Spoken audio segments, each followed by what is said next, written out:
All right. So I'll start with Mayor. I am doing a story talking with Rhode Island Coalition to End Homelessness, and they're talking about the increase of the homeless population, right? And we see that encampment.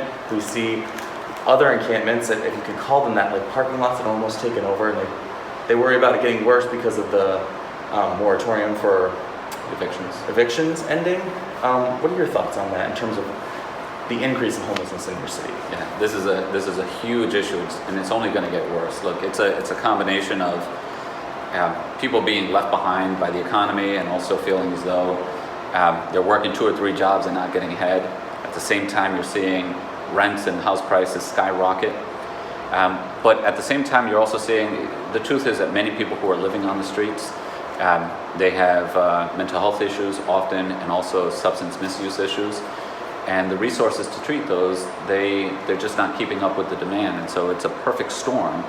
And unfortunately, unless we make serious long-term investments in this space, this problem is only going to get worse. So that's the bad side. The hopeful side is, we're in a situation right now where we have these resources from the American Rescue Plan. We've been doing a lot of surveys out in the community, and the number one issue that's come up as a concern is housing. And so I anticipate that there's going to be a lot of energy and a lot of political will around investing in affordable housing and housing throughout the entire spectrum. So we have some resources, but these resources aren't nearly enough to tackle the issue long term. It's going to take a concerted effort, city, state, and federal government. If not, what we're going to continue to see encampments, people living outside, people panhandling. This is going to be a feature of our life going forward, unless we take it seriously. The encampment on Wilson Street, there was a post, Commissioner Perry signed at the bottom saying that they had until November 1st to leave that area. And a lot of people are wondering kind of what's being done to try to put them on lists or get them an option, right? If they have to leave what is essentially their home. Has the city had any efforts to try to have another option for those people? Oh yeah, several. So I think about it short-term, immediate, mid-term, and long-term. So in terms of the immediate needs over the next 10 days, over the next 2 weeks, so we're working with service providers on the ground and trying to find them roofs over their heads. And there's a partnership that one of the stakeholders has with a motel. And so they're actively moving as many people as possible, getting them shelter, especially before it starts getting cold. We're also investing $500,000 in initial investment of the American Rescue Plan. So we'll be ready to announce the details of that soon, but that should provide a significant number of new beds and new rooms for people who qualify beginning November 1st. And then I spoke about some of the long-term needs, and we're in a situation where we have resources from the American Rescue Plan to invest, and I anticipate that we're going to see some significant investments, both from the city and the state, into this need. Can I ask what happened at Wilson Street lot? Because my understanding is that half the lot was bulldozed yesterday afternoon before anybody was given any notice from the police or the city government about their possible eviction on November 1st. Yeah, we had no prior knowledge of that. That came to a surprise to us as well. From what I understand, the owner of, I guess, that half of the lot, or I guess it's its own lot, the owner either spoke with the people at Wilson Street, or actually I don't know what level of interaction, but yes, they bulldozed some of the material off of that lot and onto another lot. I don't know what the plan is. That's something that we found out about just as everyone else found out about it.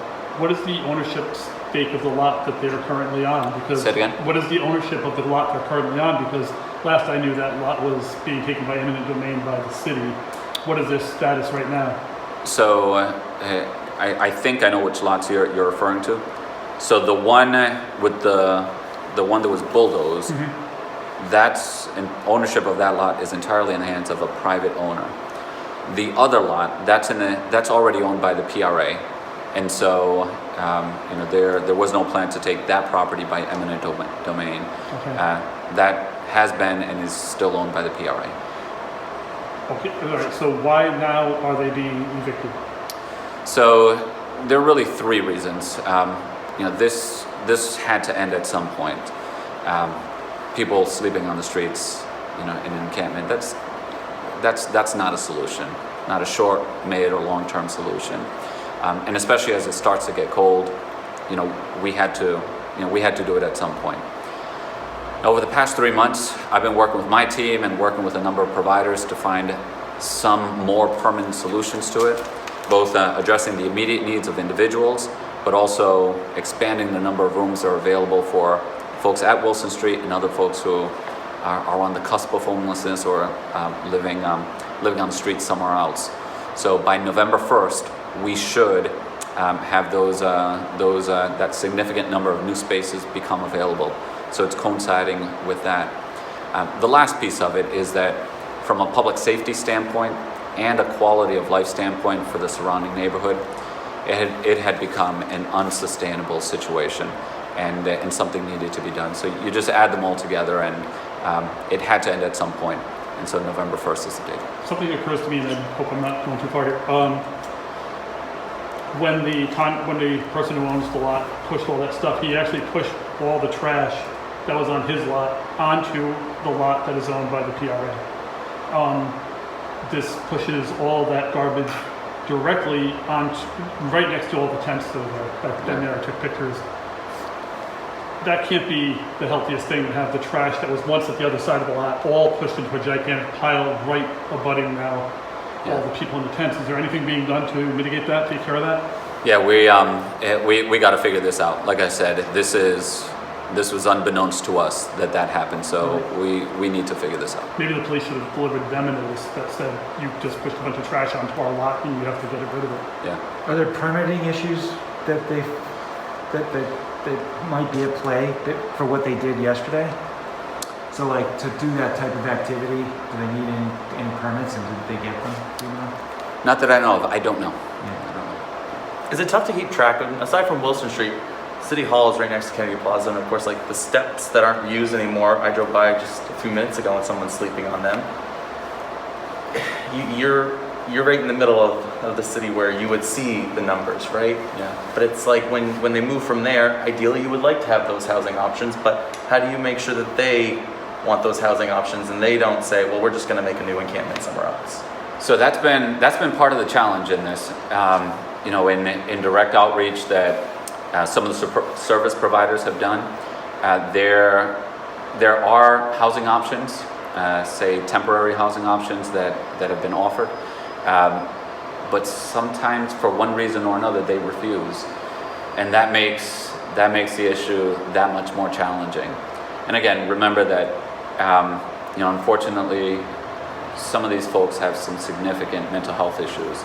And so it's just a challenging situation. If there were an easy solution, this would have long since been resolved.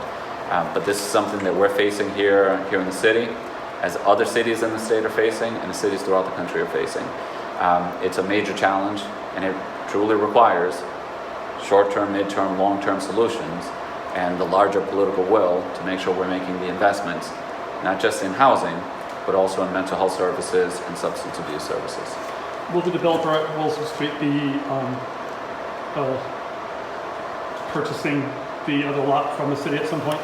Yeah, they've been talking to the city for a long time, and they've wanted this lot for months, but we weren't going to do anything until we had a solution, and that's where the American Rescue Plan dollars with these new units coming online on November 1st. How that's been helpful. And that brings the question, should the city be dealing with a developer that bulldozes homeless encampments? I mean, is that the kind of thing we want to support or encourage? Yeah. So again, this is all new to us. We're learning about this and figuring it out in real time ourselves, and we'll fix the immediate situation and assess as we go forward. Do you know the name of the developer? I don't know their exact That's name. okay. Yeah, we can get that to you. And the last thing is it, given that evictions are a civil process, why are the police always involved in delivering them to people on the street, homeless people? So it's our protocol that whenever this happens on public land, public safety takes the lead. They reach out to service providers, and typically the service providers either they go out alone or they go out with the support of a police officer, and they try to connect who's ever living outside with supportive services. And that's the same approach that we set out to take. Of course, this was a whole different beast because it was all kind of community that had formed there originally. So the approach that we took is we continue to work with the service providers, trying to find that short and mid-term solution, and that's what brings us to this point. And We have time for one more question. Okay, just the place that where these folks are going to be going, hopefully, I guess, as of November 1st. That location, what is that again? And so we haven't announced that yet, Okay. but we're confident that it'll be either a hotel space Yeah. or a shelter space. And actually, it'll be a combination of the two. Do you know what the developer is building? Is it a condo, apartment? Yeah, I think it's apartment spaces. Yeah. And when we talk about affordable housing, are we also talking about low-income housing? Because I think there are two different things that are often conflated. But we need much more low-income housing, obviously, because many people who live on that lot would not be able to maintain affordable housing. Absolutely. Yeah. Okay. And Thank you. PRO, what's that stand for? PRA, Providence Redevelopment Agency. Okay. Okay. Thank you. All right. Thank you, folks.